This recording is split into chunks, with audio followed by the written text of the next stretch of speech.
Salut à tous, et bien heureux de vous retrouver sur la chaîne Pâquerette la Fourgonnette. Aujourd'hui, on va parler remplissage de l'eau propre et plus particulièrement utilisation d'un filtre au moment du remplissage des eaux propres. Est-ce utile, pas utile? Je vous explique ça maintenant. Alors la plupart du temps, quand on tombe en panne d'eau ou quand on est limite au niveau de l'eau, qu'est-ce qu'on fait? Bien souvent, on se rend sur une borne de service pour remplir notre réservoir d'eau, bien évidemment. On ne se pose pas trop de questions parce qu'on se dit que finalement, l'eau qui est sur le réseau, c'est une eau qui est traitée. Donc effectivement, c'est une eau qui est traitée, hein, il y a pas de souci par rapport à ça. C'est une eau qui est parfaitement potable à la sortie. Donc on n'a pas de raison de trop s'inquiéter. Seulement après, voilà, il faut peut-être aller un petit peu plus loin dans la démarche en se disant oui, ok, elle est traitée d'une façon bactériologique, j'ai envie de dire, mais elle est filtrée aussi. Mais est-elle suffisamment filtrée? Voilà, on peut récolter peut-être quelques particules en suspension, donc notamment du sable, un peu de rouille, un peu de calcaire aussi, hein, qui pourrait en fait passer dans le tuyau de jonction entre la borne et le réservoir et qui pourrait venir finalement s'introduire dans le réservoir d'eau propre de votre véhicule. Ces particules, vu qu'elles sont plus lourdes que l'eau, au bout d'un moment, si vous êtes en stationnement, elles vont descendre au fond du réservoir. Et puis même si elles restent en suspension, elles vont être aspirées par la pompe, qui elle-même va le redistribuer finalement dans le réseau de votre véhicule jusqu'au boiler, hein. Donc ça peut aussi se déposer dans le boiler. Et au final, ça peut venir un petit peu abîmer tout ce qui est à l'intérieur. Je pense notamment à la pompe, hein. Quand on a du sable, elle risque de venir se gripper. Et puis finalement, au bout d'un moment, elle va cramer, il faudra la changer. Donc, ce que je vais vous présenter, c'est un filtre nomade, hein. Ça ne nécessite pas du tout d'installation à l'intérieur de votre véhicule. C'est plutôt quelque chose que vous allez pouvoir utiliser à chaque fois que vous remplissez. Et puis, je vous montrerai, j'ai deux, trois petites astuces finalement pour que ce soit encore plus facile au niveau de l'utilisation. Pour ça, il faudra aller jusqu'au bout de la vidéo. Donc, je compte sur vous. Je fais une petite parenthèse par contre pour les gens qui font beaucoup de sauvage et qui remplissent avec l'eau des rivières leur réservoir. Pensez à filtrer votre eau, hein. Alors avant de vous présenter ce filtre, je tiens à préciser que je ne suis pas du tout partenaire de la marque que je présente, en l'occurrence la marque Aquatech. Je ne suis pas non plus sponsorisé par la marque, je ne suis pas payé par la marque et je ne reçois pas les produits gratuits de la marque Aquatech. J'affectionne particulièrement cette marque. Je vais faire une vidéo précédemment sur la conservation de l'eau en camping-car ou fourgon aménagé avec un système de chez Aquatech qui s'appelle Silvernet. Pour ceux qui n'ont pas vu la vidéo, je vous invite à aller la voir. Je vous mettrai le lien là dans la description juste en dessous. Et du coup, là, je vais vous présenter le filtre. Ce filtre, vous pouvez l'acheter chez votre concessionnaire, vous pouvez l'acheter sur Internet. Ça vaut une cinquantaine d'euros à peu près, l'ensemble, hein. Donc vous allez trouver le filtre complètement complet, hein, avec cette partie réservoir plus filtre.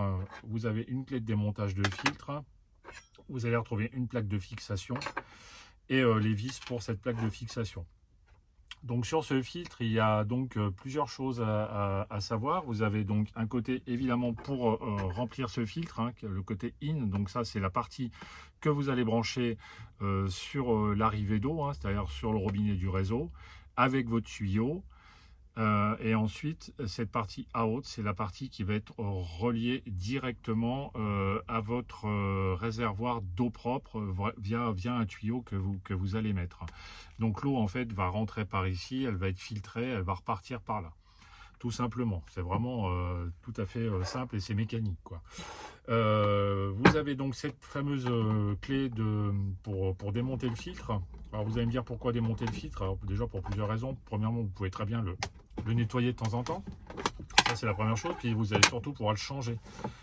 Hein, parce que voilà, hop, pardon pour le bruit. Hein, donc là vous avez ce fameux filtre donc qui est quand même un filtre très fin, hein, ça filtre 1 micron. Donc je vous laisse imaginer quand même au niveau de la filtration ce que ça représente. C'est vraiment très fin. Donc vous pouvez le changer De mémoire, je crois que ça vaut 7-8 euros, enfin ça dépasse pas les 10 euros, donc même si vous le changez 2 fois par an, votre filtre, clairement vous en avez pour 20 balles. C'est vraiment pas cher du tout pour protéger son véhicule et avoir une eau de meilleure qualité à l'intérieur. Voilà, donc je remonte ça. Et je vous montre après, au niveau de l'astuce, comment j'ai fait moi pour pas m'embêter à chaque fois à mettre mon tuyau, à le défaire, à le remettre, à le ranger, à ci, à là, machin. Et puis comment j'ai fait moi pour pouvoir remplir mon réservoir sans le laisser par terre. J'ai trouvé une petite astuce, notamment pour les fourgons aménagés. Désolé pour les camping-cars, je n'en ai pas, donc j'ai pas vraiment d'astuce par rapport à ça. Mais je crois que sur le site ils vendent des systèmes amovibles, genre aimantés ou des choses comme ça. Voilà, donc je monte la plaque et puis je vous montre après comment j'ai fait au niveau des raccordements. Donc voilà, ça y est, hein, j'ai fixé la plaque. Donc pour ceux qui veulent le fixer en permanence, c'est tout à fait possible à l'intérieur du véhicule. Nous, on n'a pas fait ce choix-là et je vous montrerai, comme je vous ai expliqué tout à l'heure, la petite astuce. En ce qui concerne le raccordement, afin de ne pas m'embêter à chaque fois à connecter le tuyau, l'enlever, etc., je vais vous montrer une petite astuce toute simple. Voilà, j'ai coupé un petit bout de tuyau tout simplement. J'ai mis à la sortie de ce bout de tuyau un raccord avec un diffuseur, hein, comme n'importe quel tuyau de jardin finalement. Bon, après, vous n'êtes pas obligé, mais enfin, moi je trouve que c'est bien le diffuseur. Je vais venir le connecter sur la sortie out, donc la sortie de mon filtre. Hein, puisque ça c'est ce qui va aller au réservoir de votre véhicule.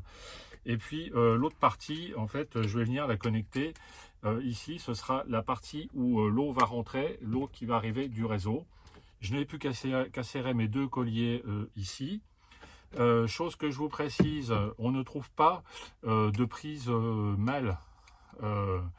Donc on va se retrouver sur une problématique parce qu'on va se retrouver d'un côté avec une prise femelle, de l'autre côté avec une prise femelle. Heureusement, il existe ce petit accessoire qui permet de convertir une prise femelle en prise mâle. Donc là, du coup, il suffit simplement de le mettre à l'intérieur. Hein, et puis, vous allez venir pouvoir connecter votre prise femelle ici et commencer à remplir votre véhicule. Mais je vous montre ça tout de suite à l'extérieur. Donc voilà, je suis passé à l'extérieur du véhicule pour vous montrer comment accrocher le filtre au véhicule sans abîmer le véhicule et puis surtout que ce soit de façon amovible, que ce soit pas définitif.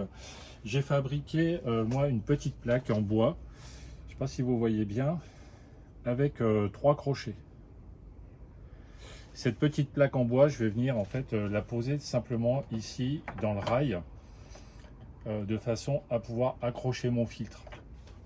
Donc je vais récupérer mon filtre qui est au sol actuellement et je vais venir l'accrocher tout simplement ici et ensuite je n'aurai plus qu'à venir mettre mon tuyau à l'intérieur du réservoir tout simplement. Et là j'ai pas du tout à m'inquiéter de savoir s'il va tomber ou pas tomber. Ça restera du coup un système facilement amovible. Et puis donc ensuite, grâce au petit connecteur que je vous ai montré tout à l'heure ici, je vais pouvoir connecter l'arrivée d'eau ici directement et la déconnecter quand j'aurai fini mon remplissage. Voilà, tout simplement. J'ai opté pour ce système là parce qu'au départ c'est pas ce que j'avais fait et c'était assez pénible. J'avais mis carrément le tuyau entier et il restait toujours de l'eau à l'intérieur du filtre, donc ça n'allait pas parce que voilà, c'est pas trop conseillé de laisser de l'eau en permanence à l'intérieur du filtre. Donc j'ai avec ce système là, ça permet quand vous avez fini de remplir de retourner votre filtre tout simplement et de le laisser se vider pour toute l'eau qui serait à l'intérieur ici. Vous laissez bien se vider et puis du coup comme ça votre filtre reste au sec et il n'y a pas de problème. Voilà. Voilà, ben vous avez vu, hein, c'est facile à mettre en place, ça permet de pouvoir filtrer les particules qui pourraient rester en suspension quand on récupère de l'eau sur le réseau. Je vous mettrai donc dans la description le lien du produit sur le site du constructeur directement. Et je vous mettrai aussi le lien sur la précédente vidéo que j'avais faite qui parlait en fait de la conservation de l'eau en véhicule aménagé. Voilà, j'espère que cette vidéo vous a plu. Si c'est le cas, n'hésitez pas à me laisser un petit pouce, ça fait toujours plaisir. Et puis pour ceux qui ne sont encore pas abonnés à la chaîne Pâquerette la Fourgonnette, je vous invite à le faire pour ne rien rater. En attendant, je vous souhaite un bel été à tous, de belles randonnées, de beaux road trips.